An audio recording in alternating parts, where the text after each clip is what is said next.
ಕೆಟ್ಟದಕ್ಕಿಂತ ಒಳ್ಳೆಯದೇ ಜಾಸ್ತಿ ಆಗಿದೆ. ಓಕೆ. ಯಾಕೆ ಅಂತಂದರೆ ನಾವು ಹುಟ್ಟಿದ್ದು ನಮ್ಮದು ಮಂಡ್ಯ ಜಿಲ್ಲೆ ಮದ್ದೂರು ತಾಲೂಕು ಬೆಸಗರಳ್ಳಿ ನಾವು ಹುಟ್ಟಿದ್ದು ಮೂಲತಃ.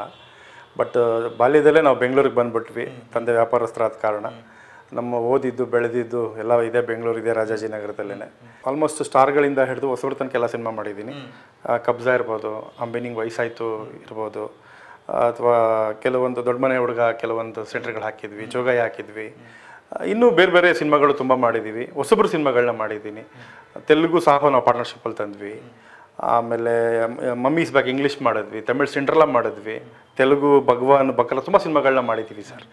ಆರ್ಟಿಸ್ಟ್ ಅಂತ ಆದಾಗ ತೆರೆ ಮುಂದೆ ಕಾಣಿಸ್ತಾರೆ, ರೀಚ್ ಆಗಿಬಿಡ್ತಾರೆ.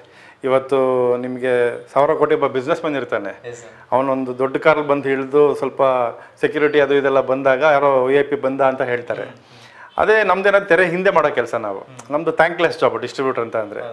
ನಮಗೆ ಸಿನಿಮಾ ಗೆಲ್ತಾ ನಾವು ಗೆದ್ವಿ ಅನ್ನೋ ಫೀಲಲ್ಲಿ ಇರ್ತೀವಿ ನಾವು. ಆ್ಯಂಡ್ ನನಗೆ ವೈಯಕ್ತಿಕವಾಗಿ ತೆರೆ ಮುಂದೆ ಬರಬೇಕು ಅನ್ನೋ ಇಂಟ್ರೆಸ್ಟೂ ಇರಲಿಲ್ಲ. ಇವಾಗಲೂ ಅದಕ್ಕೆ ಡೈರೆಕ್ಷನ್ ಮಾಡ್ತಾ ಇರೋದು. ಕನಿಷ್ಠ ಪಕ್ಷ 1 ತಿಂಗಳು 2 ತಿಂಗಳು ಮುಂಚೆಯಿಂದ ಪ್ರಚಾರ ಮಾಡೋದಿಲ್ಲ. ಅಂದರೆ ಪೇಪರ್ ಆ್ಯಡ್ ಕೊಡೋದು ಇರ್ಬೋದು, ಅಥವಾ ಈ ಥರ ನಿಮ್ಮ ಸುದ್ದಿವಾಹಿನಿಗಳಲ್ಲಿ ಪ್ರಚಾರ ಮಾಡೋದಿರ್ಬೋದು. ಬೇರೆ ಬೇರೆ ಸೆಕ್ಟರ್ಗಳಲ್ಲಿ ಮಾಡಬೇಕು, ಅವ್ರವ್ರ ಬಜೆಟ್ ತಕ್ಕನಾಗಾದರೂ ಮಾಡಬೇಕು. ಆ್ಯಂಡ್ ಇನ್ನೊಂದು ಏನು ಆಗ್ತಿದೆ ಇಲ್ಲಿ ಅಂತಂದರೆ, ಸಿನಿಮಾ ಮೇಕಿಂಗ್ ಅಂದರೆ ಫಸ್ಟ್ ಕಾಪಿ ಬಜೆಟ್ನ ಪ್ಲ್ಯಾನ್ ಮಾಡ್ಕೊಳ್ತಾರೆ, ರಿಲೀಸ್ ಅಂತ ಬಜೆಟ್ ಎತ್ತಿಡ್ತಿಲ್ಲ. ಖಂಡಿತ ಸಾಧ್ಯ ಇಲ್ಲ. ಯಾಕೆಂದರೆ ಉದಾಹರಣೆಗಳಿದ್ದಾವೆ ನಮ್ಮಲ್ಲಿ. ಎಲ್ಲ ಹೊಸಬ್ರಾಗಿ ಬಂದು ತಾನೇ ಗೆದ್ದಿರೋದು ಸರ್. ಫಸ್ಟ್ ಸಿನಿಮಾ ಮಾಡಿದಾಗ ಅವನು ಸ್ಟಾರ್ ಆಗಿರಲ್ಲ, ಗೆದ್ಮೇಲೆ ತಾನೇ ಸ್ಟಾರ್ಗಿರಿ ಬರೋವಂಥದ್ದು. ನಮ್ಮಲ್ಲಿ ಅಣ್ಣವ್ರ ಕಾಲದಿಂದ ಇವತ್ತುವರೆಗೂ ಬರ್ತಾನೆ ಇದ್ದಾರೆ ಸ್ಟಾರ್ಸ್, ಗೆಲ್ತಾನೆ ಇದ್ದಾರೆ. ಎಲ್ಲ ಯಾಕೆ ಸ್ಟಾರ್ ಆಗ್ತಿಲ್ಲ ಅಂತ ಅಂದರೆ ಬಿಕಾಸ್ ಆಫ್ ಈ ಥರ ಅಷ್ಟೇ ರೀಸನ್ಸ್. ಈಗ ಸಿಂಹದ ಮರಿ ದಾದಾ ಮಾಡ್ತಾ ಇದ್ದೀನಿ, 2 ರೆಡಿ, ಮರುಬಿಡುಗಡೆ ರೆಡಿ ಇದೆ. ಡೇಟ್ ಹೇಳ್ತೀನಿ ಸರ್, ವೆರಿ ಸೂನ್. ಕೆಲಸ ಆಲ್ಮೋಸ್ಟ್ ಫೈನಲ್ ಹಂತದಲ್ಲಿದೆ. ಎಲ್ಲ ಅನ್ಕೊಂಡಂಗಾದ್ರೆ ಶಿವಣ್ಣವ್ರ ಬರ್ತ್ಡೇಗೆ ಸಿಂಹದ ಮರಿ ಬಿಡಬೇಕು ಅಂತ ಅನ್ಕೊಂಡಿದ್ದೀನಿ. ಅದು ಇನ್ನೊಂದು ವೀಕ್ 10 ಡೇಸಲ್ಲಿ ಗೊತ್ತಾಗುತ್ತೆ, ಅಫಿಷಿಯಲಿ ಅನೌನ್ಸ್ ಮಾಡ್ತೀನಿ. ಒಂದು ದೊಡ್ಡ ಮಟ್ಟದಲ್ಲೇ ಮಾಡ್ತಾ ಇದ್ದೀನಿ ಅದನ್ನು. ನನ್ನ ಆಸೆ ಏನಂದರೆ ಎಂಟೈರ್ ಇಂಡಿಯಾ ರಿಲೀಸ್ ಮಾಡ್ಬೇಕನ್ನೋ ಆಸೆ.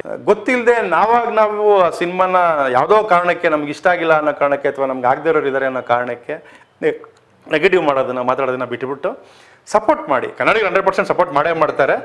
ಕೆಲವರು ಇರ್ತಾರೆ, ಅವ್ರಿಗೆ ಅದ್ರಲ್ಲಿ ಏನು ಖುಷಿ ಸಿಗುತ್ತೋ ಗೊತ್ತಿಲ್ಲ ಪಾಪ. ಮನುಷ್ಯನ ಹುಟ್ಟಿಗೆ ಒಂದು ಅರ್ಥ ಬರಬೇಕು ಅಂದಾಗ ಅವ್ನು ಹುಟ್ಟದ ಬುದ್ಧಿನ ಏನಾದರೂ ಒಂದು ಹೊಸ ಸ್ಟೆಪ್ ತಗೊಳ್ಳೇಬೇಕು.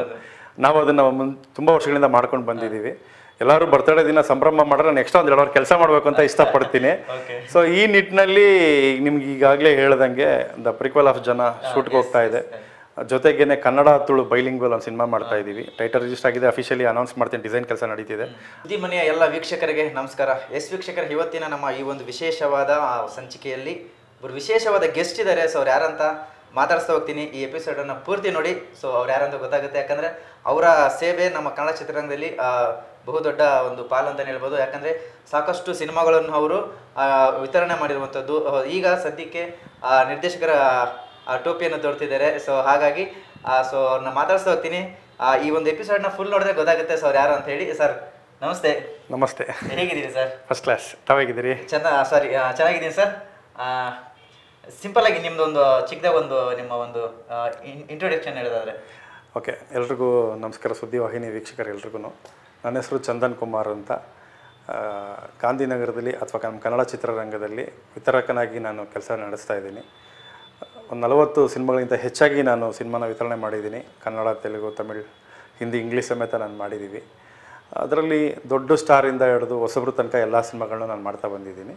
ಪಾಸ್ಟ್ ಒಂದು 10-12 ವರ್ಷದಿಂದ ಈ ಇಂಡಸ್ಟ್ರಿ ನಾನೊಬ್ಬ ಡಿಸ್ಟ್ರಿಬ್ಯೂಟ್ರಾಗಿ ಕೆಲಸ ಮಾಡ್ತಾಯಿದ್ದೀನಿ. ಈಗ ಪ್ರೊಡ್ಯೂಸರಾಗಿ ನನ್ನದೇ ಒಂದು ಬ್ಯಾನರಲ್ಲಿ ಒಂದು ಸಿನಿಮಾ ಡೈರೆಕ್ಷನ್ ಮಾಡೋಕ್ಕೆ ಕೊಟ್ಟಿದ್ದೀನಿ. ಮಂಡ್ಯ ಜಿಲ್ಲೆ ಮದ್ದೂರು ತಾಲೂಕು ಬೆಸಿಗರಳ್ಳಿಯಲ್ಲಿ ಜನಿಸಿದಂಥವ್ರು. ಸೊ ತಮ್ಮ ತಂದೆಯವರು ವ್ಯಾಪಾರಸ್ಥರು. ಸೊ ಅಲ್ಲಿಂದ ನೀವೇನೋ ಒಂದು ಕನಸು ಕಟ್ಕೊಂಡು ಬೆಂಗಳೂರಿಗೆ ಬರ್ತೀರಿ, ಸಿನಿಮಾ ರಂಗದಲ್ಲಿ ಒಂದು ಹೆಸರು ಮಾಡ್ಬೇಕಂತ ಹೇಳಿ. ಇದು ಕೂಡ ಎಲ್ಲ ನಿಮ್ಮದು ಒಂದು ಸಿನಿಮಾ ರೀತಿಯಲ್ಲಿ ಇದೆ ಸರ್ ಇದೊಂಥರ. ಬಂದ ನಂತರ ಯಾವ ರೀತಿ ಇತ್ತು ಸರ್? ಹೆಂಗಿತ್ತು ನಿಮ್ಮ ಜರ್ನಿ ಇಂಡಸ್ಟ್ರಿಯಲ್ಲಿ? ಯಾವ ರೀತಿ ಒಂದು ಒಳ್ಳೆ ಅನುಭವಗಳು, ಕೆಟ್ಟ ಅನುಭವಗಳು ಹಾಗೆ ಆಗಿರುತ್ತೆ ಸಹಜವಾಗಿ? ಖಂಡಿತ. ಏನಂದರೆ ನನಗೆ ಕೆಟ್ಟದಕ್ಕಿಂತ ಒಳ್ಳೆಯದೇ ಜಾಸ್ತಿ ಆಗಿದೆ. ಯಾಕೆ ಅಂತಂದರೆ ನಾವು ಹುಟ್ಟಿದ್ದು ನಮ್ಮದು ಮಂಡ್ಯ ಜಿಲ್ಲೆ ಮದ್ದೂರು ತಾಲೂಕು ಬೆಸಗರಳ್ಳಿ ನಾವು ಹುಟ್ಟಿದ್ದು ಮೂಲತಃ. ಬಟ್ ಬಾಲ್ಯದಲ್ಲೇ ನಾವು ಬೆಂಗಳೂರಿಗೆ ಬಂದುಬಿಟ್ವಿ, ತಂದೆ ವ್ಯಾಪಾರಸ್ಥರಾದ ಕಾರಣ. ನಮ್ಮ ಓದಿದ್ದು ಬೆಳೆದಿದ್ದು ಎಲ್ಲ ಇದೆ ಬೆಂಗಳೂರು, ಇದೆ ರಾಜಾಜಿನಗರದಲ್ಲೇ. ಸೊ ಇಂಡಸ್ಟ್ರಿಲಿ ನನಗೆ ಫಸ್ಟ್ ಅನಿಸಿದ್ದು ಡೈರೆಕ್ಟರ್ ಆಗಬೇಕು ಅಂತ. ಹೌದು, ಡೈರೆಕ್ಟರ್ ಆಗಬೇಕಂತ ಅಂದ್ಕೊಂಡಿದ್ದು. ಆದರೆ ಏನಾಗುತ್ತೆ ನೀವು ನೋಡ್ತಿರ್ತೀರಿ ಇವತ್ತಿನ ಪರಿಸ್ಥಿತಿನಲ್ಲಿ ಡೈರೆಕ್ಟರ್ ಆಗಬೇಕು ಅಂದರೆ ಫಸ್ಟು ಬಂಡವಾಳ ಹಾಕೋ ನಿರ್ಮಾಪಕ ಬೇಕು, ಒಳ್ಳೇದು ಅನ್ನೋಕ್ಕಿಂತ ಹೆಚ್ಚಾಗಿ ಕಷ್ಟನೇ ಜಾಸ್ತಿ ಇದೆ ಇವತ್ತು. ಸೊ ಹಾಗಾಗಿ ಅದಕ್ಕೊಂದು ಸರಿಯಾದ ತಯಾರಿ ನಡೆಸಬೇಕು, ಮತ್ತು ಅದ್ರ ಅನುಭವ ತಿಳ್ಕೋಬೇಕು. ಸಿನಿಮಾ ಇವತ್ತು ಯಾರು ಬೇಕಾದರೂ ಮಾಡ್ಬೋದು ಟ್ಯಾಲೆಂಟ್ ಇರೋರು, ಬಟ್ ಅದನ್ನು ನೀಟಾಗಿ ಎಕ್ಸಿಕ್ಯೂಟ್ ಮಾಡೋದು ಹೆಂಗೆ, ಪ್ರಮೋಷನ್ ಮಾಡೋದು ಹೆಂಗೆ, ರಿಲೀಸ್ ಮಾಡೋದು ಹೆಂಗೆ, ಪಬ್ಲಿಸಿಟಿ ಮಾಡೋದು ಹೆಂಗೆ, ಎಲ್ಲ ಡಿಪಾರ್ಟ್ಮೆಂಟ್ ಬಂದು ಬಿಸ್ನೆಸ್ ಅಂತ ಬಂದಾಗ ನಾನು ಬೇಸಿಕಲಿ ಒಬ್ಬ ಬಿಸ್ನೆಸ್ ಮ್ಯಾನ್ ಆಗಿದ್ದೆ. ಸೊ ತಂದೆನೂ ಬಿಸ್ನೆಸ್ ಮ್ಯಾನ್, ನಾನು ಬಿಸ್ನೆಸ್ ಮ್ಯಾನೇ ಆಗಿದ್ದೆ. ಹಾಗಾಗಿ ನನಗೆ ಡಿಸ್ಟ್ರಿಬ್ಯೂಷನ್ ಬಗ್ಗೆ ಒಲವು ಜಾಸ್ತಿ ಬಂತು. ಅಂದರೆ ಒಂದು ಸಿನಿಮಾ ಮಾಡೋದು ದೊಡ್ಡದಲ್ಲ, ಅದನ್ನ ಇವತ್ತು ರೀಚ್ ಮಾಡಿಸ್ಬೇಕು, ನಾವು ಅಂದ್ಕೊಂಡಿದ್ದ ಕಾನ್ಸೆಪ್ಟ್ನ ರೀಚ್ ಮಾಡಿಸ್ಬೇಕು ಜನಗಳಿಗೆ. ಜನ ಥಿಯೇಟ್ರಿಗೆ ಬರಬೇಕಲ್ಲ, ಅದಕ್ಕೆ ಏನೆಲ್ಲ ಮಾಡಬೇಕು ಅನ್ನೋದ್ರ ಬಗ್ಗೆ ಡಿಸ್ಟ್ರಿಬ್ಯೂಷನ್ ಒಲವು ಬೆಳೆಸ್ಕೊಂಡು ಡಿಸ್ಟ್ರಿಬ್ಯೂಟರ್ ಆಗಿ ಕೆಲಸ ಶುರು ಮಾಡಿದೆ. ಸ್ಟ್ರೈಟ್ ಅವೇ ನಾನು ಇಂಡಸ್ಟ್ರಿ ಬಂದು ಡಿಸ್ಟ್ರಿಬ್ಯೂಟರ್ ಆಗೇನೆ. ಸೊ ಒಂದು 10 ವರ್ಷದಲ್ಲಿ ಸುಮಾರು 40 ಸಿನಿಮಾ ಆದಮೇಲೆ ಭಾಳ ಹಿಂದೆ ಮಾಡಬೇಕಿತ್ತು, ಬಟ್ ಲಾಕ್ಡೌನ್ ಆಯಿತು, ಸೊ ಆ್ಯಂಡ್ ಸೊ ರೀಸನ್ಗೆ ಡಿಲೇ ಆಯಿತು. ಇವತ್ತು ಅಧಿಕೃತವಾಗಿ ನಾವು ಸಿನಿಮಾ ಅನೌನ್ಸ್ ಮಾಡಿದ್ದೀವಿ, ಮುಹೂರ್ತನೂ ಆಗಿದೆ, ಕೆಲಸ ಸ್ಟಾರ್ಟ್ ಆಗಿದೆ. ಸರ್ ಸುಮಾರು ಚಿತ್ರರಂಗದಲ್ಲಿ 10ರಿಂದ 12 ವರ್ಷದಿಂದನೂ ನಿಮ್ಮ ಜರ್ನಿ ಇದೆ ಸರ್. ಸೊ ಇಲ್ಲಿವರೆಗೆ ಯಾವ್ಯಾವ ಸಿನಿಮಾಗಳು ನೀವು ವಿತರಣೆ ಮಾಡಿದ್ದೀರಿ ಅಂತ ಸರ್? ಸರ್ ನಾನು ಆಲ್ಮೋಸ್ಟ್ ಸ್ಟಾರ್ಗಳಿಂದ ಹಿಡಿದು ಹೊಸಬ್ರ ತನಕ ಎಲ್ಲ ಸಿನಿಮಾ ಮಾಡಿದ್ದೀನಿ. ಕಬ್ಜಾ ಇರ್ಬೋದು, ಅಂಬಿನಿಂಗ್ ವಯಸ್ಸಾಯಿತು ಇರ್ಬೋದು, ಅಥವಾ ಕೆಲವೊಂದು ದೊಡ್ಡ ಮನೆ ಹುಡುಗ ಕೆಲವೊಂದು ಸೆಂಟ್ರ್ಗಳು ಹಾಕಿದ್ವಿ, ಜೋಗಾಯಿ ಹಾಕಿದ್ವಿ. ಇನ್ನೂ ಬೇರೆ ಬೇರೆ ಸಿನಿಮಾಗಳು ತುಂಬ ಮಾಡಿದ್ದೀವಿ. ಹೊಸಬ್ರು ಸಿನಿಮಾಗಳನ್ನ ಮಾಡಿದ್ದೀನಿ. ತೆಲುಗು ಸಾಹೋ ನಾವು ಪಾರ್ಟ್ನರ್ಶಿಪ್ಪಲ್ಲಿ ತಂದ್ವಿ. ಆಮೇಲೆ ಮಮ್ಮೀಸ್ ಬ್ಯಾಕ್ ಇಂಗ್ಲೀಷ್ ಮಾಡಿದ್ವಿ, ತಮಿಳ್ ಸಿಂಡ್ರಲ್ಲ ಮಾಡಿದ್ವಿ, ತೆಲುಗು ಭಗವಾನ್ ಬಕಲ ತುಂಬ ಸಿನಿಮಾಗಳನ್ನ ಮಾಡಿದ್ದೀವಿ ಸರ್. ಇನ್ನೊಂದು ಸಿನಿಮಾಗಳಿದ್ದಾವೆ, ಇಷ್ಟು ಸಾಕು ಅನ್ಕೋತೀನಿ. ಇಷ್ಟು ದೊಡ್ಡ ದೊಡ್ಡ ಸಿನಿಮಾಗಳನ್ನ ನೀವು ಮಾಡಿದಂಥವ್ರು ಯಾಕೆ ಇನ್ನೂ ಅಂದರೆ ಚಿತ್ರರಂಗದಲ್ಲಿ ಬಹುದೊಡ್ಡ ಹೆಸರು ಮಾಡಲಿಕ್ಕೆ ಇನ್ನೂ ಬರಲಿಲ್ಲ, ಮುಂಚೂಣಿಲ್ಲ ಅಂತ? ಇಲ್ಲ, ನಮ್ದು ಏನಾಗುತ್ತೆ ನೋಡಿ, ಆರ್ಟಿಸ್ಟ್ ಅಂತ ಆದಾಗ ತೆರೆ ಮುಂದೆ ಕಾಣಿಸ್ತಾರೆ, ರೀಚ್ ಆಗಿಬಿಡ್ತಾರೆ. ಇವತ್ತು ನಿಮಗೆ 1000 ಕೋಟಿ ಒಬ್ಬ ಬಿಸ್ನೆಸ್ ಮ್ಯಾನ್ ಇರ್ತಾನೆ, ಅವನೊಂದು ದೊಡ್ಡ ಕಾರಲ್ಲಿ ಬಂದು ಹಿಡಿದು ಸ್ವಲ್ಪ ಸೆಕ್ಯೂರಿಟಿ ಅದು ಇದೆಲ್ಲ ಬಂದಾಗ ಯಾರೋ VIP ಬಂದ ಅಂತ ಹೇಳ್ತಾರೆ. ಅದೇ ನಮ್ದೇನಾದ್ರು ತೆರೆ ಹಿಂದೆ ಮಾಡೋ ಕೆಲಸ ನಾವು, ನಮ್ಮದು ಥ್ಯಾಂಕ್ಲೆಸ್ ಜಾಬ್ ಡಿಸ್ಟ್ರಿಬ್ಯೂಟರ್ ಅಂತ. ಅಂದರೆ ನಮಗೆ ಸಿನಿಮಾ ಗೆಲ್ತಾ ನಾವು ಗೆದ್ವಿ ಅನ್ನೋ ಫೀಲಲ್ಲಿ ಇರ್ತೀವಿ ನಾವು. ಆ್ಯಂಡ್ ನನಗೆ ವೈಯಕ್ತಿಕವಾಗಿ ತೆರೆ ಮುಂದೆ ಬರಬೇಕು ಅನ್ನೋ ಇಂಟ್ರೆಸ್ಟೂ ಇರಲಿಲ್ಲ, ಇವಾಗಲೂ ಅದಕ್ಕೆ ಡೈರೆಕ್ಷನ್ ಮಾಡ್ತಾ ಇರೋದು. ಸೊ ಏನಾಗುತ್ತೆ, ಇಂಡಸ್ಟ್ರಿಲಿ ನಾನು ಯಾರು ಅನ್ನೋದು ಗೊತ್ತು. ಕೆಲವರಿಗೆ ನನ್ನ ಫೇಸ್ ಪರಿಚಯ ಇಲ್ಲದೆ ಹೋದ್ರೂ ನನ್ನ ಹೆಸರು ಹೇಳಿದ ತಕ್ಷಣ ಗೊತ್ತಾಗುತ್ತೆ. ಜನಸಾಮಾನ್ಯರಿಗೆ ಅವರು ಏನು ಮಾಡ್ತಾರೆ, ಟೈಟಲ್ ಕಾರ್ಡಲ್ಲಿ ಡೈರೆಕ್ಟ್ರು, ಪ್ರೊಡ್ಯೂಸರು ಇಲ್ಲ ಹೀರೋ ಇಷ್ಟೇ ಅವ್ರು ಗುರ್ಸೋವಂಥದ್ದು ಜನಗಳದ್ದು. ಹಂಗಾಗಿ ನಾವು ಜನಸಾಮಾನ್ಯವಾಗಿ ಪ್ರಚಾರ ಆಗದೆ ಹೋದ್ರೂ ಇಂಡಸ್ಟ್ರಿ ಪ್ರಚಾರವಾಗಿದ್ದೀವಿ ಸರ್.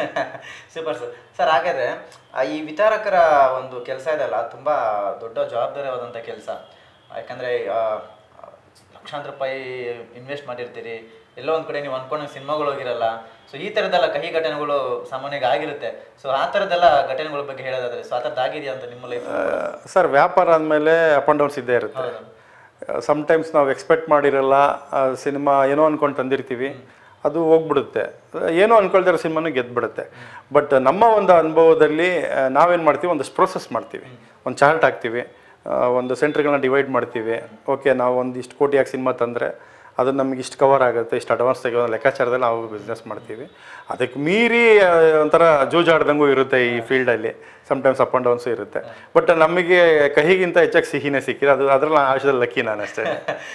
ಓಕೆ ಸರ್, ಇತ್ತೀಚಿನ ಬೆಳವಣಿಗೆಗಳು ನೋಡೋದಾದ್ರೆ, ಯಾಕಂದ್ರೆ ನೀವು 10 ವರ್ಷದಿಂದ ಇಂಡಸ್ಟ್ರಿಯಲ್ಲಿ ಇರೋದ್ರಿಂದ ನಿಮಗೆಲ್ಲ ಇಂಡಸ್ಟ್ರಿ ಬಗ್ಗೆ ಆಲ್ಮೋಸ್ಟ್ ಎಲ್ಲ ನಿಮ್ಗೆ ಗೊತ್ತಿರುವಂಥದ್ದೇ. ಸೊ ಇತ್ತೀಚೆಗೆ ಸಿನಿಮಾಗಳು ಚಿತ್ರಮಂದಿರದಲ್ಲಿ ಸಿನಿಮಾ ಪ್ರದರ್ಶನ ಕಾಣ್ತಿಲ್ಲ ಅನ್ನೋಕ್ಕಿಂತ ಜನಗಳು ಥಿಯೇಟ್ರಿಗೆ ಬರ್ತಿಲ್ಲ.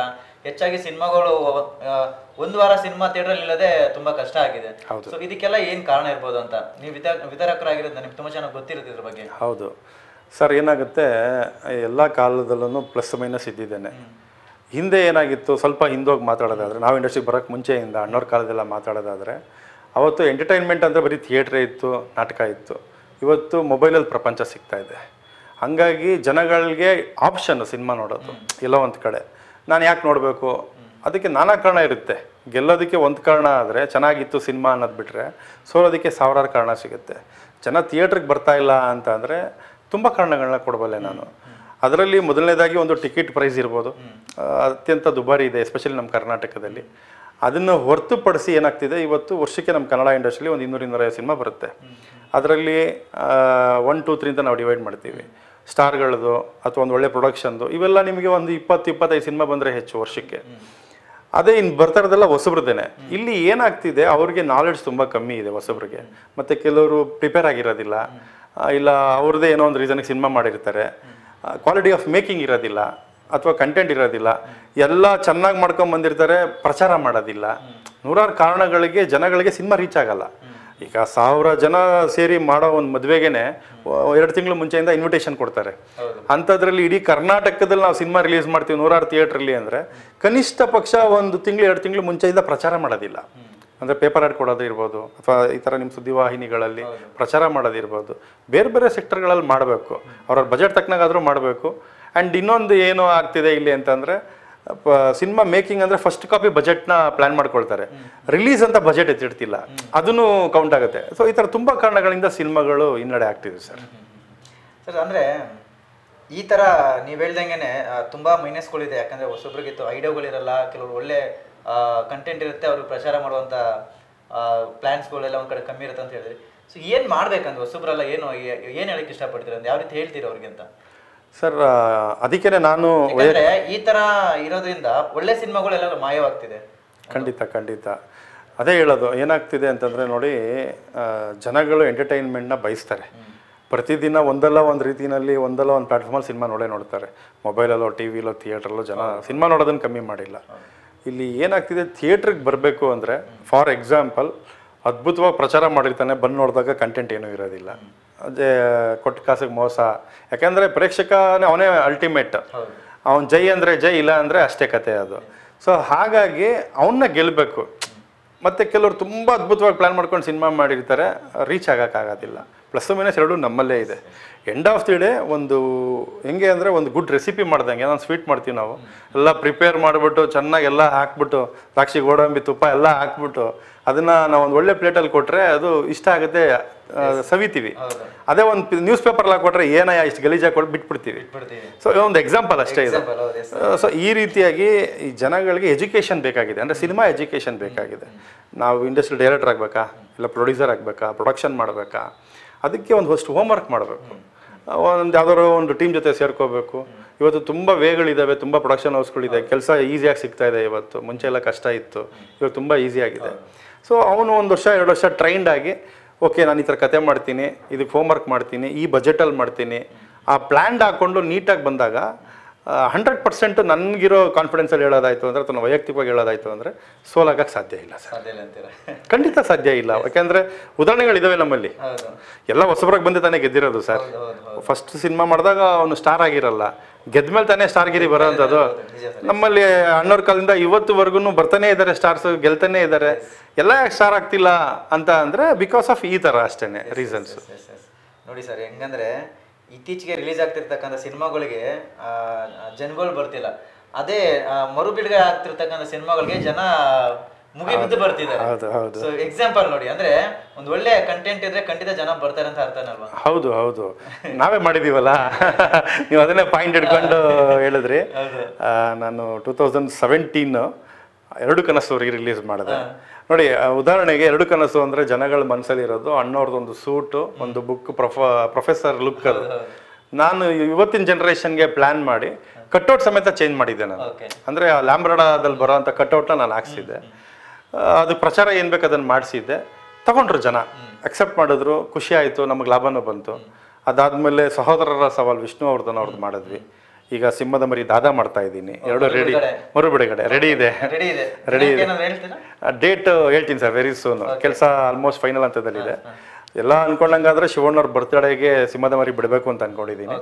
ಅದು ಇನ್ನೊಂದು ವೀಕ್ 10 ಡೇಸಲ್ಲಿ ಗೊತ್ತಾಗುತ್ತೆ, ಅಫಿಷಿಯಲಿ ಅನೌನ್ಸ್ ಮಾಡ್ತೀನಿ. ಒಂದು ದೊಡ್ಡ ಮಟ್ಟದಲ್ಲೇ ಮಾಡ್ತಾ ಇದ್ದೀನಿ ಅದನ್ನ. ನನ್ನ ಆಸೆ ಏನಂದ್ರೆ ಎಂಟೈರ್ ಇಂಡಿಯಾ ರಿಲೀಸ್ ಮಾಡ್ಬೇಕನ್ನೋ ಆಸೆ ಇದೆ. ನಾನು ಅದೇ ಅನ್ಕೊಂಡೆ ಸರ್, ಸಿಂಹದ ಮರಿ ಆಗಿನ ಕಾಲಕ್ಕೆ ಬಿಡುಗಡೆ ಆಗಿ ಬ್ಲಾಕ್ ಬಸ್ಟರ್ ಆದಂತ ಸಿನಿಮಾ. ಶಿವಣ್ಣವ್ರು ಬರ್ತಾರೆ ಆ ಸಿನಿಮಾ ನೀವೇನೋ ಮರು ಬಿಡುಗಡೆ ಮಾಡ್ತೀನಿ ಅಂದ್ರೆ, ಸೊ ನೀವು ಬೇರೆ ಲೆವೆಲ್ಗೆ ಮಾಡಿ ಸರ್, ನನ್ನೊಂದು ರಿಕ್ವೆಸ್ಟ್. ಇಲ್ಲ ಖಂಡಿತ, ನಾವು ಶಿವಣ್ಣವ್ರ ದೊಡ್ಡ ಅಭಿಮಾನಿ ನಾನು. ಹಾಗಾಗಿ ಮತ್ತೆ ಆ ಸಿನಿಮಾ ಕ್ವಾಲಿಟಿ ಹಂಗಿದೆ. ನಾವು ಅದನ್ನ 11.1 ಅಟ್ಮಾ ಸೌಂಡ್ ಪ್ಲಾನ್ ಮಾಡ್ತಾ ಇದೀವಿ, ಎಸ್ಪೆಷಲಿ ಆ ದೇಕೋರೆ ಸಾಂಗ್ಗೆ. ಅಂಡ್ ದಾದಾ ಸಿನಿಮಾನು ಅಷ್ಟೇ ತುಂಬಾ ಅದ್ಭುತವಾಗಿ ಮೂಡಿ ಬಂದಿದೆ. ನಮ್ಗೇನಂತಂದ್ರೆ ಹಳೆ ಸಿನಿಮಾ ಅವ್ರನ್ನ ನಾವು ಇವತ್ತು ನೋಡಕ್ ಆಗ್ತಿಲ್ಲ, ವಿಷ್ಣುವರ್ಧನ್ ಅವರಾಗ್ಲಿ ಅಣ್ಣವ್ರನ್ನಾಗ್ಲಿ. ಸಿನಿಮಾ ಮುಖಾಂತರ ಅವ್ರನ್ನ ನೋಡೋಣ, ಅವ್ರನ್ನ ಸ್ಮರಿಸೋಣ, ಅವ್ರು ಕೊಟ್ಟಿರೋ ಸೇವೆನ ಸ್ಮರಿಸೋಣ ಅನ್ನೋ ಉದ್ದೇಶಕ್ಕಂತ ನಾನು ರಿಲೀಸ್ ಮಾಡ್ತಾ ಇದ್ದೀನಿ. ಸೂಪರ್ ಸರ್, ಖಂಡಿತ ಆದಷ್ಟು ಬೇಗ ಅದನ್ನ ಏನ್ ಹೇಳ್ತೀವಿ ಒಂದು ಹಂತಕ್ಕೆ ತಗೊಂಡ್ಬನ್ನಿ. ಖಂಡಿತ ಆಲ್ಮೋಸ್ಟ್ ಆಗಿದೆ. ಅನೌನ್ಸ್ ಮಾಡಬೇಕು, ರಿಲೀಸ್ ಮಾಡಬೇಕು. ಆ್ಯಂಡ್ ನಾನು ಪಬ್ಲಿಸಿಟಿ ಇಲ್ಲದೆ ಯಾವ ಕೆಲಸ ಮಾಡಲ್ಲ. ಹಿಂದೆ 2 ಸಿನಿಮಾನು ನಾನು ಅದನ್ನು ಪ್ರೂವ್ ಮಾಡಿದ್ದೀನಿ. ಒಂದು ಕಟ್ಔಟ್ಸಿಂದ ಆಗಲಿ, ಒಂದು ಪೋಸ್ಟ್ರಿಂದ ಆಗಲಿ, ಅಥವಾ ಒಂದು ಸೋಷಿಯಲ್ ಮೀಡಿಯಾ ಪ್ರಮೋಷನ್ ಆಗಲಿ ಪ್ರತಿಯೊಂದನ್ನು ಮಾಡಿನೇ ಹೊಸ ಸಿನಿಮಾ ಯಾವ ರೀತಿ ಮಾಡ್ತೀವಿ ಅದೇ ರೀತಿಲೇ ನಾನು ರಿಲೀಸ್ ಮಾಡ್ತೀನಿ. Super sir. ಸರ್ ಇತ್ತೀಚಿನ ಅಂದರೆ ನೀವು ಇಷ್ಟು ವರ್ಷಗಳು ಇಂಡಸ್ಟ್ರಿಯಲ್ಲಿ ಇದ್ದೀರಿ. ಸೊ ಮತ್ತೆ ಈಗ ನಿರ್ಮಾಣದ ಜೊತೆಗೆ ನಿರ್ದೇಶನಕ್ಕೆ ಇಳಿದಿದ್ದೀರಿ. ಆಫ್ರಿಕಾ ಲವ್ ಜನ. ಸೊ ಹೇಗಿದೆ ಈ ಜರ್ನಿ, ಹೇಗಿದೆ ಹೊಸದು ನಿಮಗೆ? ಇಲ್ಲ, ನನಗೆ ಹೊಸ್ತು ಅನಿಸ್ತಿಲ್ಲ. ಹೆಂಗೆ ಅಂದರೆ ಬಹು ವರ್ಷಗಳ ನನ್ನ ಬೈಕೆ ಇವತ್ತು ನನ್ಸಾಗ್ತಾರೆ. ನಾನು ತುಂಬ ಖುಷಿಯಾಗಿದ್ದೀನಿ. ಯಾವ ಹಂತದಲ್ಲಿ ಇದೆ ಅಂತ ಜೊತೆಗೆ ಸಿನಿಮಾ ಸರ್ ಈಗ ಪ್ರೀ ಪ್ರೊಡಕ್ಷನ್ ಕೆಲಸ ಮುಗ್ದಿದೆ. Story, screen play, dialogues, even songs recording ಕೂಡ ಮುಗ್ದಿದೆ. ಫೈಟ್ ಕಂಪೋಸಿಂಗು ಪ್ಲ್ಯಾನ್ ಮಾಡಿದ್ದೀನಿ. ಕಂಪ್ಲೀಟ್ ಹೋಮ್ವರ್ಕ್ ಮಾಡಿದ್ದೀನಿ. 2 ವರ್ಷದಿಂದ ಆರ್ಟಿಸ್ಟ್ಗಳನ್ನ ಇಟ್ಕೊಂಡು ವರ್ಕ್ಶಾಪ್ ಮಾಡಿಸಿದ್ದೀನಿ. ಈಗ ಈ ಮಂತ್ ಎಂಡಿಗೆ ಶೂಟ್ಗೆ ಹೋಗ್ತಾ ಇದ್ದೀವಿ. ಸ್ಟಾರ್ಟ್ ಆಗ್ತಾ ಇದೆ. ಫೆಬ್ರವರಿ 16th ಮುಹೂರ್ತ ಆಯಿತು, ನಿಮಗೂ ಗೊತ್ತಿದೆ. ಸೊ ಈಗ ಅದರದ್ದು ಶೂಟಿಂಗ್ ಪ್ರೋಸೆಸ್ ಸ್ಟಾರ್ಟ್ ಆಗ್ತಿದೆ ಸರ್. ಸೊ ಯಾವ ರೀತಿ ಮೂಡ್ ಬರುತ್ತೆ ಅಂತ ಒಂದು ಚಿಕ್ಕದಾಗಿ ಹೇಳಿದ್ರೆ ಸರ್ ಬರ್ತಿದೆ ಸಿನಿಮಾ ಅಂತ? ಇಲ್ಲ, ಸಿನಿಮಾ ಎಲ್ಲ ಹಂತದಲ್ಲೂ ತುಂಬ ಚೆನ್ನಾಗೇ ಬರ್ತಿದೆ. ಕ್ವಾಲಿಟಿನಲ್ಲಿ ಯಾವುದೇ ರೀತಿ ಕಾಂಪ್ರಮೈಸ್ ಇಲ್ಲ. ಒಂದು ಟೆಕ್ನಿಕಲಿ ಇರ್ಬೋದು, ಒಂದು ಕ್ಯಾಮ್ರಾ ಇರ್ಬೋದು, ಟೀಮ್ ಇರ್ಬೋದು, ಅಥವಾ ಅದಕ್ಕೆ ಬೇಕಾದಂಥ ಲೊಕೇಶನ್ಸ್ ಇರ್ಬೋದು, ಪ್ರತಿಯೊಂದನ್ನು ಹೇಳಿದ್ವಲ್ಲ, ನಾನು ಇಂಡಸ್ಟ್ರಿಗೆ ಬಂದಿದ್ದೆ ಡೈರೆಕ್ಟರ್ ಆಗಬೇಕು ಅಂತ. ಬಟ್ ಆ ಡೈರೆಕ್ಷನ್ನ ಗೆಲ್ಲೇಬೇಕು ಅನ್ನೋ ಕಾರಣಕ್ಕೋಸ್ಕರ, ಸಿನಿಮಾನ ಗೆಲ್ಲಿಸ್ಲೇಬೇಕು ಅನ್ನೋ ಹಠಕ್ಕೋಸ್ಕರ ಈ ಒಂದು ಡಿಸ್ಟ್ರಿಬ್ಯೂಷನ್ ಜರ್ನಿನ ಮಾಡಿದೆ. ಅಲ್ಟಿಮೇಟ್ ಸಿನಿಮಾ ಎಷ್ಟೇ ಚೆನ್ನಾಗಿ ಮಾಡಿದ್ರು ರೀಚ್ ಆಗೋದು ತುಂಬ ಇಂಪಾರ್ಟೆಂಟ್ ಆಗಿದೆ. ಹಿಟ್ ಆರ್ ಫ್ಲಾಪ್ ನಮ್ಮ ಕೈಲಿಲ್ಲ. ಬಟ್ ಅದು ನಾವು ಮಾಡಿರೋ ಕೆಲಸ ತಲುಪಬೇಕಲ್ಲ ಜನಗಳಿಗೆ. ನೀವು 100 ರೂಪಾಯಿ ಕೊಟ್ಟು ಬಂದು ನಮ್ಮ ಸಿನಿಮಾ ನೋಡಬೇಕು, ಬನ್ನಿ ನೋಡಿ ಅಂತ ನಾನು ಕರಿಬೇಕು ಅಂದರೆ ಫಸ್ಟ್ ನನಗೆ ಇಷ್ಟ ಆಗಬೇಕು ಸಿನಿಮಾ. ಆ ನಿಟ್ಟಿನಲ್ಲಿ ತುಂಬ ಹೋಮ್ವರ್ಕ್ ಮಾಡಿದ್ದೀನಿ. ನಾನೊಂದಷ್ಟು ಹೋಮ್ವರ್ಕ್ ಮಾಡ್ಕೊಂಡಿದ್ದೀನಿ. ಇವತ್ತಿನ ಈ ಹಂತದಲ್ಲಿ ಹೇಳೋದಾದರೆ ಎಲ್ಲ ಪ್ರೀ ಪ್ರೊಡಕ್ಷನ್ ಕೆಲಸನೂ ಮುಗಿದಿದೆ. ಶೂಟ್ಗೆ ಹೋಗಿ ಇಮಿಡಿಯೇಟ್ ತುಂಬ ಆನ್ಲೈನ್ ಎಡಿಟಿಂಗ್ ಇರ್ಬೋದು, ಪ್ರತಿಯೊಂದೂ ಅಡ್ವಾನ್ಸ್ ಟೆಕ್ನಾಲಜಿ ಇಟ್ಕೊಂಡು ಪ್ಲ್ಯಾನ್ ಮಾಡಿದ್ದೀನಿ. ಶೂಟಿಂಗ್ ಸ್ಟಾರ್ಟ್ ಆಗಿ ತುಂಬ ಕಾಯಿಸೋದಿಲ್ಲ, ಬೇಗನೆ ಸಿನಿಮಾ ಬರುತ್ತೆ ಸರ್. ಖಂಡಿತ ಸರ್, ನಿಮ್ಮ ಒಂದು ಜರ್ನಿಗೆ ಒಳ್ಳೇದಾಗಲಿ. ಸೊ ಆದಷ್ಟು ಬೇಗ ಸಿನಿಮಾ ಅದನ್ನು ತೆರೆಗೆ ತನ್ನಿ. ಖಂಡಿತ ಅನೌನ್ಸ್ ಮಾಡ್ತೀನಿ. ಶೂಟ್ ಮುಗಿದಿದ ತಕ್ಷಣ ಖಂಡಿತವಾಗ್ಲೂ ಅನೌನ್ಸ್ ಮಾಡ್ತೀನಿ. ನಿಮ್ಮೆಲ್ಲರೂ ಸಹಕಾರ ನಮ್ಗೆ ಬೇಕಾಗುತ್ತೆ. ಖಂಡಿತ. ಕೊನೆಯದಾಗಿ ನಮ್ಮ ಕನ್ನಡಿಗರಿಗೆ ಏನು ಹೇಳಕ್ಕೆ ಇಷ್ಟಪಡ್ತೀರಿ? ನಿಮ್ಮ ಇಷ್ಟು ಚಿತ್ರರಂಗದ ಜರ್ನಿ ಎಲ್ಲನೂ ನೋಡಿದ್ದೀರಿ ನೀವು. ಸೊ ಏನು ಹೇಳಕ್ಕೆ ಇಷ್ಟಪಡ್ತೀರಿ ಸರ್? ಸರ್, ಕನ್ನಡಿಗರಿಗೆ ಏನು ಹೇಳೋಣ ಸರ್, ಕನ್ನಡಿಗರೇ ಯಾವತ್ತು ಕನ್ನಡಿಗರೇನೆ. ಅವರು ಹರಿಸಿದ್ರೆ ಅದು ಮೆರೆಸ್ದಂಗೆ ನಮ್ಮನ್ನ. ಇವತ್ತು ಯಾವುದೇ ಒಂದು ಕನ್ನಡ ಸಿನಿಮಾ ಆಗಲಿ, 5,500 ಸಿನಿಮಾಗಳು ಬಂದಿದ್ದಾವೆ ನಮ್ಮ ಕನ್ನಡ ಇಂಡಸ್ಟ್ರೀಲಿ. 90 ವರ್ಷಕ್ಕಿಂತ ಹೆಚ್ಚಾಗಿರೋ ಕನ್ನಡ ಇಂಡಸ್ಟ್ರೀಲಿ ಇವತ್ತು ಮುಖ್ಯ ಚಿತ್ರದಿಂದ ಇಲ್ಲಿ ತನಕ ಮೋರ್ ದೆನ್ 5,500 or 400 ಸಮಥಿಂಗ್ ಸಿನಿಮಾಗಳು ರಿಲೀಸ್ ಆಗಿದ್ದಾವೆ. ಇಷ್ಟು ದೊಡ್ಡ ಇಂಡಸ್ಟ್ರಿ. ನಾನು ಒಂದು ಮಾತು ಹೇಳೋಕ್ಕೆ ಇಷ್ಟಪಡ್ತೀನಿ. ಎಲ್ಲರೂ ಹೇಳ್ತಾರೆ ಥಿಯೇಟ್ರ್ ಬಂದು ಸಿನಿಮಾ ನೋಡಿ ಅಂತ. ಕರೆಕ್ಟ್. ನಾನು ಹೇಳೋದು ಇಂಥ ಹೀರೋ, ಅಂಥ ಹೀರೋ, ಆ ಸ್ಟಾರು, ಈ ಸ್ಟಾರ್ ಸಿನಿಮಾ ನಾವು ನೋಡೋಲ್ಲ, ಈ ಸ್ಟಾರ್ ಸಿನಿಮಾ ನಾವು ನೋಡೋಲ್ಲ, ಇದೆಲ್ಲ ಬಿಟ್ಟು ಕನ್ನಡ ಸಿನಿಮಾ, ಅದರಲ್ಲೂ ಹೊಸಬ್ರು ಸಿನಿಮಾ ಯಾರೇ ಆಗಲಿ ಒಂದು ಒಳ್ಳೆ ಸಿನಿಮಾ ನೋಡಿದ್ರ ಖಂಡಿತವಾಗ್ಲೂ ಸಪೋರ್ಟ್ ಮಾಡಿ. ಇಲ್ಲ ಕಡೆ ಪಕ್ಷ ನೆಗೆಟಿವ್ ಮಾತಾಡೋದನ್ನ ಬಿಟ್ಬಿಡಿ. ಯಾಕೆಂದರೆ ಅದರಿಂದ ಒಂದು ಟೀಮ್ ಇರುತ್ತೆ, 100 ಜನದ ಶ್ರಮ ಇರುತ್ತೆ. ಗೊತ್ತಿಲ್ಲದೆ ನಾವು ಆ ಸಿನಿಮಾನ ಯಾವುದೋ ಕಾರಣಕ್ಕೆ ನಮ್ಗೆ ಇಷ್ಟ ಆಗಿಲ್ಲ ಅನ್ನೋ ಕಾರಣಕ್ಕೆ, ಅಥವಾ ನಮ್ಗೆ ಆಗದೇ ಇರೋರು ಇದ್ದಾರೆ ಅನ್ನೋ ಕಾರಣಕ್ಕೆ ನೆಗೆಟಿವ್ ಮಾತಾಡೋದನ್ನ ಬಿಟ್ಬಿಟ್ಟು ಸಪೋರ್ಟ್ ಮಾಡಿ. ಕನ್ನಡಿಗರು 100% ಸಪೋರ್ಟ್ ಮಾಡೇ ಮಾಡ್ತಾರೆ. ಕೆಲವರು ಇರ್ತಾರೆ, ಅವ್ರಿಗೆ ಅದ್ರಲ್ಲಿ ಏನು ಖುಷಿ ಸಿಗುತ್ತೋ ಗೊತ್ತಿಲ್ಲ ಪಾಪ. ಸೊ ಆ ಥರ ಕೆಲಸಗಳನ್ನ ಬಿಟ್ಟು ಸಪೋರ್ಟಿವ್ ಆಗಿ 4 ಮಾತಾಡಿದ್ರೆ ಖಂಡಿತವಾಗ್ಲೂ ಆ ಸಿನಿಮಾಲಿ ಏನು ಪ್ಲಸ್ ಇದೆ ಅದನ್ನು ಮಾತಾಡಿ. ಸಾಂಗ್ಸು, ಟೆಕ್ನಿಕಲ್ ಇರ್ಬೋದು, ಹೀರೋ ಇರ್ಬೋದು, ಹೀರೋಯಿನ್ ಇರ್ಬೋದು, ನೀವು ಪಾಸಿಟಿವ್ ಆಗಿ ಹೇಳಿದಾಗ ಆ ಸಿನಿಮಾ ಗೆಲ್ಲುತ್ತೆ. ಇದನ್ನು ನಾನು ಕನ್ನಡಿಗರಿಗೆ ಹೇಳಕ್ಕೆ ಇಷ್ಟಪಡ್ತೀನಿ ಸರ್. ಕನ್ನಡ ಸಿನಿಮಾ ಜೊತೆಗೆ ತುಳು ಸಿನಿಮಾ ಮಾಡ್ತಿದ್ದೀನಿ ಅಂತ ಕೂಡ ಮಾಡ್ತಿದ್ರಿ ಅಂತ ಹೇಳಿದ್ರಿ, ಜೊತೆಗೆ ಪ್ರೊಡಕ್ಷನ್ ಹೌಸ್ ಕೂಡ ಮಾಡ್ತಿದ್ರಿ ಅಂತ ಗೊತ್ತಾಯಿತು. ಸೊ ಹೇಗೆ ನಡೀತಿದೆಯಲ್ಲ ಅಂತ ಸರ್? ಚೆನ್ನಾಗಿ ನಡೀತಿದೆ. ಮಂಗಳೂರಲ್ಲಿ ಇವಾಗ ಅದಕ್ಕೆ ರಿಲೇಟೆಡ್ ಆಗಿ ಒಂದು 4,000 ಸ್ಕ್ವೇರ್ ಫೀಟ್ ಜಾಗ ನೋಡಿದ್ದೀವಿ ನಾವು. ಅಂದರೆ ಒಂದು ಸಿನಿಮಾ ಸ್ಟಾರ್ಟ್ ಆಗಿ ರಿಲೀಸ್ ಆಗೋ ಹಂತದವರೆಗೂ ಲೈಕ್ ಇವಾಗ ಒಬ್ಬ ಪ್ರೊಡ್ಯೂಸರ್ ಬರ್ತಾರೆ ಇಂಡಸ್ಟ್ರಿಗೆ. ಇದು ಬರೀ ತುಳುಗೆ ಅಂತಲ್ಲ, ಕನ್ನಡಕ್ಕೂ ಸೇರಿ ನಾವು ಮಾಡ್ತಿರೋವಂಥದ್ದು. ಅವನಿಗೆ ಸಿನಿಮಾ ನಾಲೆಡ್ಜ್ ಇರಲ್ಲ, ಎಜುಕೇಷನ್ ಇರೋದಿಲ್ಲ. ಸಿನಿಮಾನ ಹೆಂಗೆ ಮಾಡಬೇಕು, ಯಾವ ರೀತಿ ಮಾಡಬೇಕು, ಅದಕ್ಕೆ ಏನು ಬಜೆಟ್ ಮಾಡಬೇಕು, ಆಮೇಲೆ ಸ್ಟಾರ್ಟ್ ಆಗುತ್ತೆ ಸಿನಿಮಾ ಮುಗಿಯೋದೇ ಇಲ್ಲ ಬೇರೆ ಏನೋ ಕಾರಣಗಳಿಗೆ ಸಿನಿಮಾ ನಿಂತೋಗ್ತವೆ. ಈ ಥರ ಸಮಸ್ಯೆಗಳು ತುಂಬ ಇದ್ದಾವೆ ಇವತ್ತು. ಎಂಡ್ ಆಫ್ ದಿ ಡೇ ಒಂದು ಸಿನಿಮಾ ನಿಂತಾಗ ಅಥವಾ ಸಿನಿಮಾ ಮಾಡಿನೂ ಸರಿಯಾಗಿ ರಿಲೀಸ್ ಆಗದೇ ಇದ್ದಾಗ ಪ್ರೊಡ್ಯೂಸರ್ಗೆ ಸಮಸ್ಯೆ ಆಗುತ್ತೆ, ಇಂಡಸ್ಟ್ರಿಗೆ ಒಬ್ಬ ಪ್ರೊಡ್ಯೂಸರ್ ಲಾಸ್ ಆಗ್ತಾನೆ, ಆ ಸಿನಿಮಾ ಕಿಲ್ಲಾಗುತ್ತೆ. ಇದಾಗಬಾರ್ದು ಅಂತ ಅಂದ್ಬಿಟ್ಟು ನಾವು ಏನು ಮಾಡಿದ್ದೀವಿ, ಒಂದು ಸಿನಿಮಾ ಟೈಟಲ್ ರಿಜಿಸ್ಟ್ರೇಷನಿಂದ ಹಿಡಿದು pre production, post production, first copy, censor, publicity, including theatrical release, ಅಲ್ಲಿವರೆಗೂ ಎಲ್ಲ ಡಿಪಾರ್ಟ್ಮೆಂಟು ಎಲ್ಲ ರೀತಿಯಾದ ಕೆಲಸಗಳನ್ನು ಆಲ್ ಇನ್ ಒನ್ ಪ್ಲ್ಯಾಟ್ಫಾರ್ಮ್ ಅನ್ನೋ ರಿಲೇಟೆಡ್ ಆಗಿ ನಾನು ಆಫೀಸ್ ಮಾಡ್ತಾ ಇರೋದು. ಬೆಂಗಳೂರು ಆಲ್ರೆಡಿ ಇದೆ ನಂದು. ಮಂಗಳೂರಲ್ಲಿ ಈಗ ಅದಕ್ಕೆ ರಿಲೇಟೆಡಾಗಿ ಒಂದು ಪ್ರೊಡಕ್ಷನ್ ಹೌಸ್ ಮಾಡ್ತಾ ಇದ್ದೀವಿ. ಅಲ್ಲಿ ಕಂಪ್ಲೀಟ್ ಪೋಸ್ಟ್ ಪ್ರೊಡಕ್ಷನ್ ಶೂಟಿಂದ ಹಿಡಿದು ಮಿನಿ ಥಿಯೇಟ್ರಿಂದ ಹಿಡಿದು ಗ್ರೀನ್ ಮ್ಯಾಟ್ ಫ್ಲೋರಿಂದ ಹಿಡಿದು ಎಲ್ಲವನ್ನೂ ಪ್ಲ್ಯಾನ್ ಮಾಡ್ಕೊಂಡು ಮಾಡಿದ್ದೀವಿ. ಆ್ಯಂಡ್ ನಾನು ತುಳು ಸಿನಿಮಾನ ಒಂದು ಪ್ರೊಡಕ್ಷನ್ ಮಾಡ್ತಿರೋದ್ರಿಂದ ಅಫಿಷಿಯಲಿ ಕೆಲಸ ನಡೀತಿದೆ. ಮುಂದಿನ ತಿಂಗಳು ಅದನ್ನು ಒಂದು ಪ್ರೆಸ್ ಮೀಟ್ ಕರೆದು ಅಫಿಷಿಯಲಿ ಅನೌನ್ಸ್ ಮಾಡಬೇಕು ಅಂತ ಅಂದ್ಕೊಂಡಿದ್ದೀನಿ ಸರ್. ಈ ನಿಟ್ಟಿನಲ್ಲಿ ಒಂದು 4-5 ಸಿನಿಮಾಗಳು ಬ್ಯಾಕ್ ಟು ಬ್ಯಾಕ್ ನನ್ನ ಪ್ರೊಡಕ್ಷನಿಂದ ಬರಬೇಕು ವರ್ಷಕ್ಕೆ, ಅಥವಾ ಹೊಸಬ್ರು ಯಾರೋ ಇಂಡಸ್ಟ್ರಿಗೆ ಬಂದ್ರೂ ನಮ್ಮ ಕಡೆಯಿಂದ ಒಂದು ಸರ್ವಿಸ್ ಪ್ರೊವೈಡ್ ಏನು ಮಾಡೋಕ್ಕೆ ಸಾಧ್ಯ ಆಗುತ್ತೆ, ಒಂದು ರೀಸನಬಲ್ ಪ್ರೈಸಲ್ಲಿ ಒಂದು ಮಿನಿಮಮ್ ಬಜೆಟಲ್ಲಿ ಕ್ವಾಲಿಟಿ ಆಫ್ ಮೇಕಿಂಗ್ ಸಿನಿಮಾ ಮಾಡಬೇಕು ಅನ್ನೋ ನಿಟ್ಟಿನಲ್ಲಿ ನಾನು ಈ ಹೆಜ್ಜೆ ಇಟ್ಟಿರೋಂಥದ್ದು ಸರ್. ನಮ್ಮ CK ಗ್ರೂಪ್ಸ್ ಕಂಪ್ನಿಯಿಂದನೇ ಅದನ್ನು ನಾನು ಮಾಡ್ತಾ ಇದ್ದೀನಿ. ಎಸ್ ಸರ್, ನಿಮ್ಮ ಈ ಎಲ್ಲ ಪ್ರಾಜೆಕ್ಟ್ಸ್ಗೂ ನಿಮ್ಗೆ ಒಳ್ಳೇದಾಗಲಿ, ಸೊ ನೀವು ಎಲ್ಲ ಸಕ್ಸಸ್ ಆಗಲಿ sir. Thank you sir, thank you. ನಮ್ಮನ್ನು ಕರೆದು ಇಷ್ಟು ಪ್ರೀತಿಯಿಂದ ಮಾತಾಡಿಸಿ ನಮ್ಮ ಒಂದು ಕಾರ್ಯ ನಾವು ಮಾಡೋಕೆ ಹೊರಟಿರೋಂಥ ಕೆಲಸನ ಗುರುತಿಸಿ ಸಪೋರ್ಟ್ ಮಾಡ್ತಾ ಇದ್ದೀರಿ. ನಿಮಗೂ ಒಳ್ಳೆಯದಾಗಲಿ. Thank you sir. Thank you sir. Thank you sir. ಇವತ್ತು ನಿಮ್ಮ ಹುಟ್ಟುಹಬ್ಬ ಕೂಡ. ಸೊ ಹುಟ್ಟುಹಬ್ಬ ಅಂದರೆ ಪ್ರತಿಯೊಬ್ಬರು ಕೂಡ ಏನಾದ್ರು ಹೊಸದಾಗಿ ಏನೋ ಒಂದು ಕೆಲಸ ಮಾಡ್ಬೇಕಂತೇಳಿ ಪ್ರತಿಯೊಬ್ಬರು ಅನ್ಕೊಂಡಿರ್ತಾರೆ. ಸೊ ನೀವು ಆ ಥರದ್ದು ಏನಾದ್ರು ಪ್ಲಾನ್ಸ್ಗಳು ಏನಾದ್ರು ಮಾಡ್ತಿದ್ದೀರಾ ಹೇಗೆ ಅಂತ? ಖಂಡಿತ ಸರ್. ಮನುಷ್ಯನ ಹುಟ್ಟಿಗೆ ಒಂದು ಅರ್ಥ ಬರಬೇಕು ಅಂದಾಗ ಅವ್ನು ಹುಟ್ಟಿದ ದಿನ ಏನಾದರೂ ಒಂದು ಹೊಸ ಸ್ಟೆಪ್ ತಗೊಳ್ಳೇಬೇಕು. ನಾವು ಅದನ್ನು ತುಂಬ ವರ್ಷಗಳಿಂದ ಮಾಡ್ಕೊಂಡು ಬಂದಿದ್ದೀವಿ. ಎಲ್ಲರೂ ಬರ್ತಡೇ ದಿನ ಸಂಭ್ರಮ ಮಾಡಿದ್ರೆ ನಾನು ಎಕ್ಸ್ಟ್ರಾ 1-2 ಅವರ್ ಕೆಲಸ ಮಾಡಬೇಕು ಅಂತ ಇಷ್ಟಪಡ್ತೀನಿ. ಸೊ ಈ ನಿಟ್ಟಿನಲ್ಲಿ ನಿಮ್ಗೆ ಈಗಾಗಲೇ ಹೇಳ್ದಂಗೆ ದ ಪ್ರಿಕ್ವೆಲ್ ಆಫ್ ಜನ ಶೂಟ್ಗೆ ಹೋಗ್ತಾ ಇದೆ. ಜೊತೆಗೇನೆ ಕನ್ನಡ ತುಳು ಬೈಲಿಂಗ್ವಲ್ ಒಂದು ಸಿನಿಮಾ ಮಾಡ್ತಾ ಇದ್ದೀವಿ. ಟೈಟಲ್ ರಿಜಿಸ್ಟರ್ ಆಗಿದೆ, ಅಫಿಷಿಯಲಿ ಅನೌನ್ಸ್ ಮಾಡ್ತೀನಿ. ಡಿಸೈನ್ ಕೆಲಸ ನಡೀತಿದೆ. ಅದ್ರ ಜೊತೆಗೆ ಕನ್ನಡ ತೆಲುಗು ಕೂಡ ಒಂದು ಪ್ಲ್ಯಾನ್ ಇದೆ. ಸ್ಟೆಪ್ ಬೈ ಬರ್ತೀನಿ. ಸೊ ಅದನ್ನು ಇವತ್ತಿಂದ ನಾಂದಿ ಹಾಡಿದ್ದೀನಿ. ಶೂಟಿಂಗ್ ಹೋಗ್ತಾ ಇದೆ. ಅದ್ರ ಜೊತೆಗೇನೆ ನೆಕ್ಸ್ಟ್ ಈ ಸಿನಿಮಾಗಳು ಕಂಟಿನ್ಯೂ ಆಗುತ್ತೆ sir. Thank you sir. Okay, thank you sir. Thank you so much. ನಿಮಗೆ ಹುಟ್ಟುಹಬ್ಬದ ಶುಭಾಶಯಗಳು sir. Thank you sir. And ಇದ್ರ ಜೊತೆಗೆ ಇವತ್ತು ರಕ್ಷಿತ್ ಶೆಟ್ಟಿ ಅವ್ರದ್ದು ಬರ್ತಡೇ ಇದೆ. ಸೊ ಅವ್ರಿಗೂ ನನ್ನ ಕಡೆಯಿಂದ ವಿಶಸ್. ಇದೇ ಥರ ನಿಮ್ಮ ಮಾಧ್ಯಮದಲ್ಲಿ ಹೇಳಿದ್ರು, ಬೇರೆ ಒಂದು ಮಾಧ್ಯಮದಲ್ಲಿ. ರಕ್ಷಿತ್ ಶೆಟ್ಟಿ ಅವರು ನಮ್ಮ ಕನ್ನಡ ಚಿತ್ರರಂಗ ಕಂಡಂತಹ ಒಬ್ಬ ಒಳ್ಳೆ ನಿರ್ದೇಶಕ, ನಟ. Rakshit Shetty sir, happy birthday. ನಿಮ್ಗೆ ಒಳ್ಳೇದಾಗಲಿ. ಆದಷ್ಟು ಬೇಗ ಜಾಸ್ತಿ ಸಿನಿಮಾಗಳನ್ನ ಮಾಡಿ sir. Thank you. Thank you sir. Thank you so much.